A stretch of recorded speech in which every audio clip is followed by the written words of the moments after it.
rehearsing, we're in rehearsal clothes. And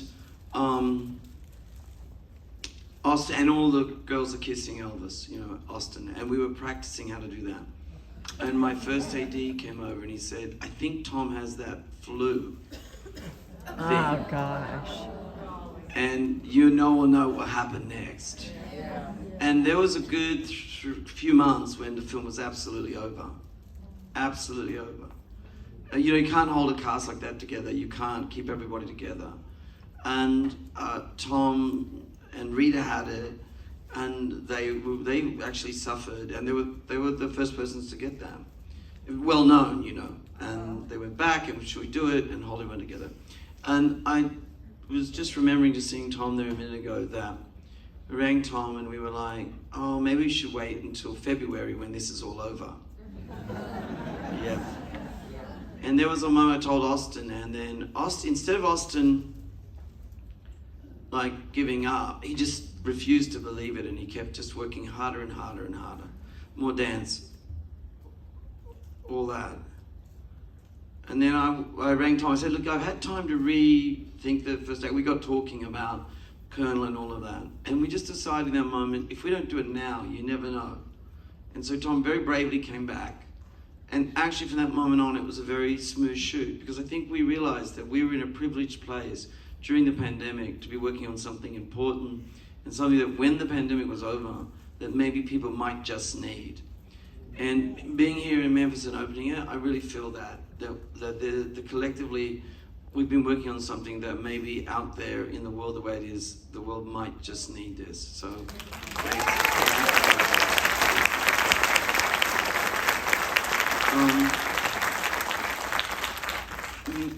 So, any questions?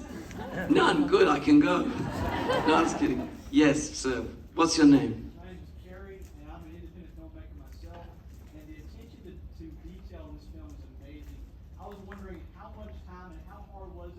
Get all of those moves down, because it looks like you just recreated all of these scenes almost perfectly from the concert. I'm really glad you asked that, because unlike any other film I've done, I had to begin with certain slices of reality. Now, what I mean by that is, I had to go, okay, comeback special, right? And of course, one had to recreate that perfectly, so that we could also look behind the curtain and say, well, what happens with Elvis when he's out waiting to go on, or what really happened, you know, afterwards.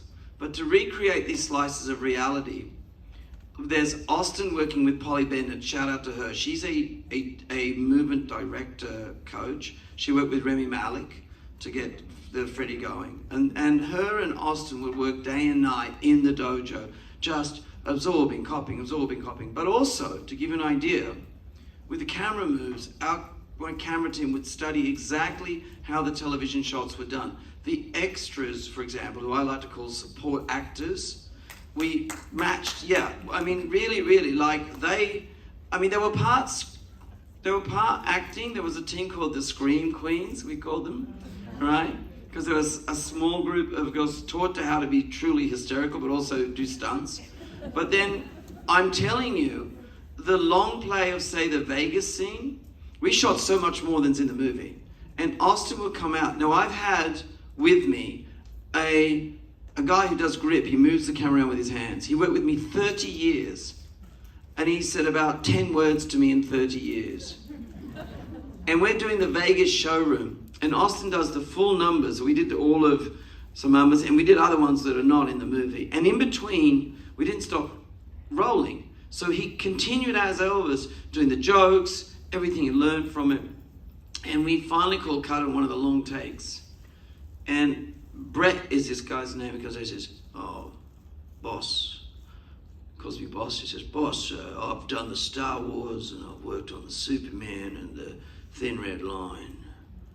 I've never seen anything like this. He said, how is this happening? I said, I don't really know, Brad, just lots of work, I think. It was that incredible. And you know, the comeback scene you're talking about with detail, that was Austin's first scene that we shot. Yeah.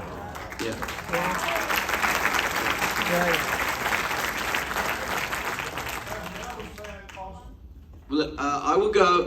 Let me go there because you were up in the general. Then I'll come here. I'll definitely come here next. So for you, sir, and then we'll come here. I promise. Okay.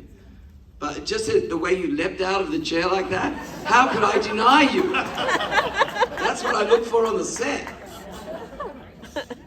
Oh, go ahead. Okay. First of all, I think I can speak for everybody. Thank you so much. We've been wanting something like this forever. It was unbelievable. And all of us diehard kind of freak Elvis fans, 1977 means as much to me as it did in 1956. His voice was so powerful, and he was human, which really communicates with us, I think. I know that's been resisted in the past. Did you face any resistance to present Elvis from 1977 with that incredible song, and what caused you to go ahead and go that direction? Because I just want to thank you so much for doing it. My friend, thank you. My friend, that is such a great question. It's interesting. I'm working with the press now, and they ask interesting questions. But as fans, because you know the life so well, sometimes you go straight to the heart of the matter. And I will tell you, there was a lot of fear about that. Because, understandably, if you are on the outside, you say, that is not Elvis. There's that great quote, Elvis always took care of his appearance. And the body was not in the greatest place. But I felt there was no other way but to put that moment on film as the last moment. Because in that performance, without a doubt, when you see him, he is not at his best. He is physically not good. He's not long before he's gone. But he sings maybe the best he ever sings.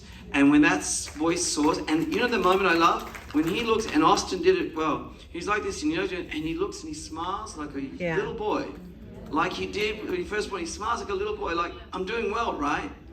And you know that the soul and the spirit, the body may be corrupted, but the soul and the spirit is soaring and alive. And how can you go anywhere else but that as the last moment? So we walked through it, and eventually it was a yes. And it was like, do we use the real footage? But you know what? The real footage is very difficult to use. And Austin said, I can do it. Mm-hmm. And it's Elvis's voice, but Austin acts that. Everybody on the stage is an actor. And then, of course, right at the last moment, spoiler alert, don't tell your friends, there's a little surprise. But thank you for that, because that was everyone had to be brave to go there, because I know what you mean. Unless you show that isn't the end result. The end result is the voice. It's like he says in the footage, so I just keep singing the song, and the voice brings the spirit, and it goes on, and it still goes on, and it still does. I don't know where to go after that, man. But just like Jeff said, thank you, first and foremost, just thank you so much for doing this. And, for someone like me, of course, he saw him in 77 at that time, and I am 18, and I first discovered him in 2016. And funny enough, that's actually the first thing I saw was that footage, was Unchained Mountain. That was my first impression. It wasn't a movie, it wasn't anything like that. And I'm so glad, like you said, that you included that, because I thought, if he could capture me with a little phone screen like that at that point in his life, God, man, how amazing was it? And can I ask, what was your name? Nevin, what is it?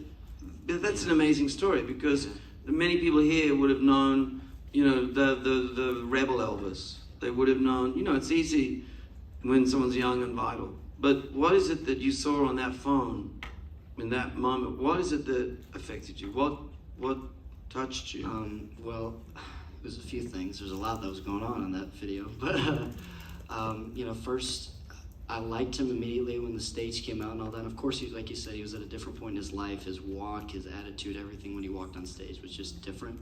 But it was still Elvis. He still had that spark in his walk, like you said, even though there was a lot happening off and on stage. And I immediately drew to that, because those fans, that were there, in Sun Records, that were there in 16, they were still there. And then you saw those kids that were just becoming fans. But I became a fan when I heard him sing "How Great Thou Art." That was that. Yeah. That's what got me. It's this spiritualness, I think. Right, and it, however you want to put it. Like you said, he wasn't long before he passed, but you could feel everything going into it, and I never connected to an artist that way, to a song that way, or to spirituality that way, and he put all three together for me. Well, that is beautiful. I see you're on the younger side of the fan department, right? Given that it was 4 years ago. But you know what? This film is for fans, yes. But this film was also to open the gate so that to bring a new audience, people that you know, and going out there too. What I made this movie for one thing. I make theatrical films, and I make them for the theater. I make them for the cinema, and everyone in this room. Anything you can do to keep this movie Elvis in the theaters, like when we go out in the theaters, this film is not to be seen on it can be one day on a phone with takeout like this, but you want to be in a room, a dark room with strangers, all feeling what you felt, all together, because you're not alone when you're with strangers in a big dark theater looking up at a big screen and following a story and being touched, whether you're an Elvis fan or it's the first time you've ever seen this story. And I think that's something I'd ask of everyone in this room, with your fan groups and whatever you've got. Like, I know you've got some cousins who says, please don't talk about Elvis, I'm not into Elvis. But I think the most important thing is that we get as many people as possible to go and see this film in the cinema. Because actually Elvis performed in theaters. And it's the live experience that we try to reproduce. And, that I think is a mission. So you got to lead the young charge on that, my friend. All right? It's all on your shoulders. This lady up here. I also loved your version of The Great Gatsby. I just want to throw that out there. That's one of my greatest films, so shout out to you on that. Thank you. My question to you is, how did you choose to take it kind of from Colonel's perspective? Yeah. And because we love the Colonel. We had the honor of meeting his wife as well, and we have a little gift for you as well on behalf of Colonel's estate. But we love Colonel Parker, and we just wanted to ask, how did you decide to take it from that perspective? It's this, and I think Tom was a great instrument in this. In that he says, the Colonel says at the beginning of this, something, I'm the villain. It's easy to make me the villain. Now, it's so complicated because, it's a relationship. Like, there's always going to be the eternal question, right?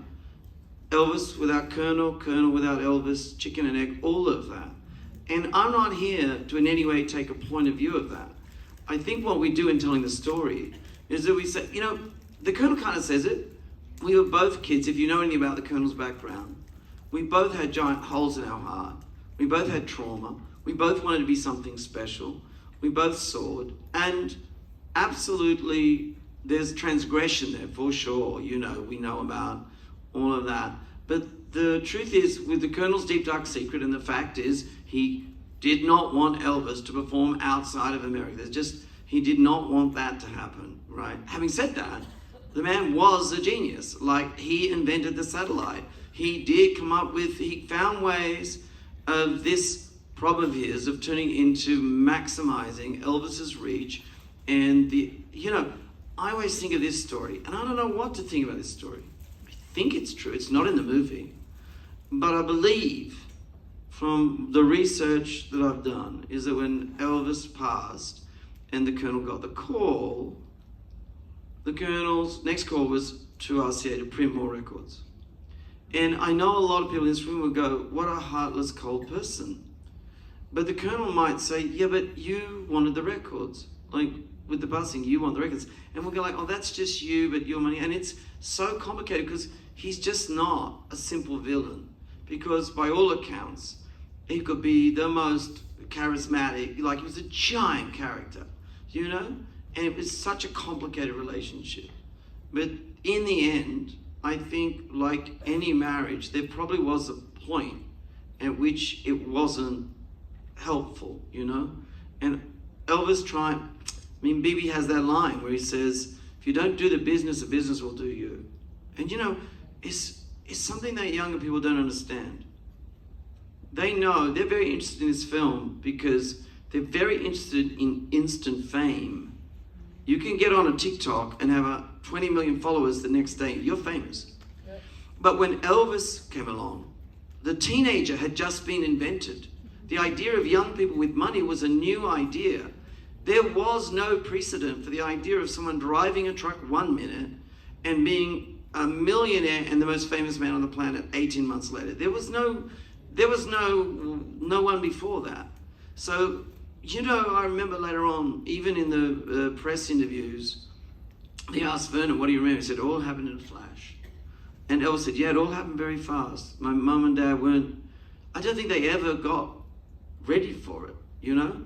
So on top of everything else, there was that. So, by the way, I really appreciate the t-shirt. That's a very cool t-shirt.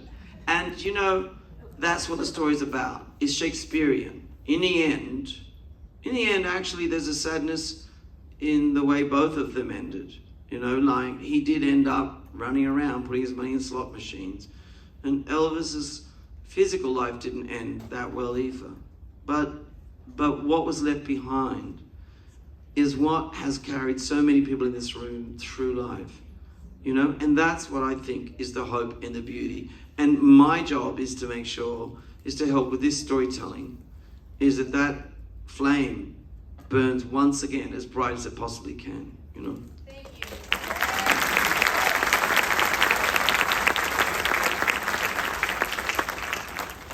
What's your name? Tyler.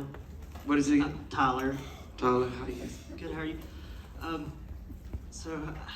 emotional about it. I mean, I never got to see Elvis in concert. I never got to see him on the big screen like a lot of people got to. So what you did, I mean, you delivered all that. I mean, that you did all that. I got a 3-year-old son who is, every time he sees anybody with black hair, it's Elvis. So I can't wait to show this to him. I'm so excited. But were there any moments that you didn't get to put in the film that you wish you would have? I know that Elvis's life is just, Yeah. you can make Yeah. a mini series that went on forever. Yes. So was there any moments that you wish you could have put in? You know, Thank you. it's a great question, and it's a beautiful thing you say about your son and not being able to see him, because if in any way you feel like you were in the live experience of being with Elvis, then Austin and the team have done a great work. But one thing here, there were many things. I mean, that's a 42-year life. I couldn't make a 42-year long movie. 2.5 hours is about right. But I will tell you, and I'm not going to be doing a long play version of it next year or the year after, but I probably had a rough cut of 4 hours.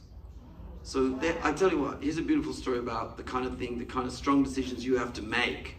The other night we were so kindly embraced and brought to have a barbecue out the back of Graceland, and Priscilla and the whole family brought us in, and I was sitting there with Olivia de Jong from Australia, and we were seeing the Jungle Room. She said, Baz, she said, this is exactly like the Jungle Room. And I went, yes, that's because it is the Jungle Room. And she said, no, I mean the Jungle Room set. The one that we built, and that we had the scene where Elvis sings In the Ghetto, and he's jamming on In the Ghetto. And I come down the stairs over there, and I said, yes, it's an exact copy, like down to the chairs. She said, even the porcelain white monkeys and stuff. I said, yes, that's right.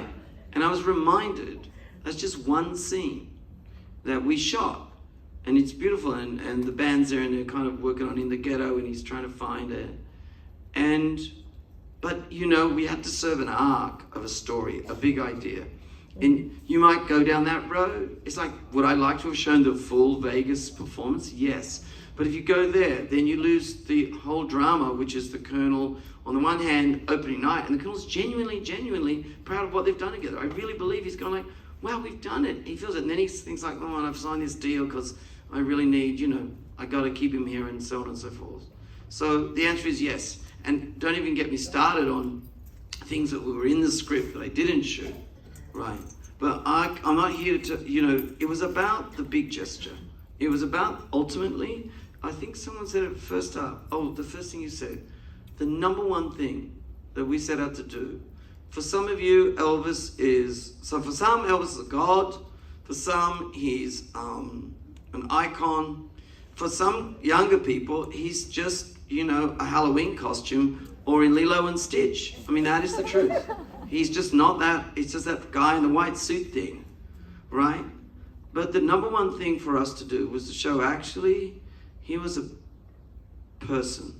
He was someone's husband, someone's father, someone's grandfather. But also he was a truly and genuinely spiritual human being. Like, there was something special in that person. And his desire to bring people together and to make things good, that was genuine. And I think that's got lost in a lot of noise. And that was Austin's task, to make him human. One thing on that, a very well-known musician friend of mine went, I'm not that much into Elvis. Saw the movie come out and went, one, who is that guy?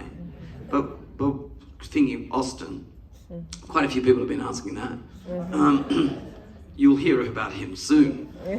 But the other thing that he said was, you know what? I feel like I just met someone I did not know. And that was one of the best comments I've ever heard. I just met someone I did not know. And I hope the film does that for a lot of people. Yeah.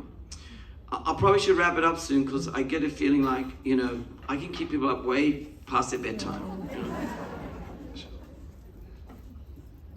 Well, first of all, I would think, I know this is my most favorite movie of my lifetime. I got to see Elvis Presley June 18th, 1977. I had just turned 14. It was the most magical night of my life. And thank you for bringing me back to that night. And before that, because I know a lot about Elvis, and you touched me in every scene. I got a wet Kleenex here that needs to go in the trash can. So thank you so very much. I will tell everybody this is the movie to see for the next 10 years and beyond. Thank you so much. Yeah. Thank you. Thank you. Yeah. You know what? It's our collective job. Not a job, but I think a responsibility. Because in dark times, a spirit that Elvis has, a performer like that, he's more than a performer. It's everything he reflects. Human beings need that to be reflected out there. So I'm glad that you feel that, and I will do everything I can. I'm traveling every day to every city I can, to do everything I can to get audiences come to the theater and commune in the life that was lived and the songs that were sung by that person.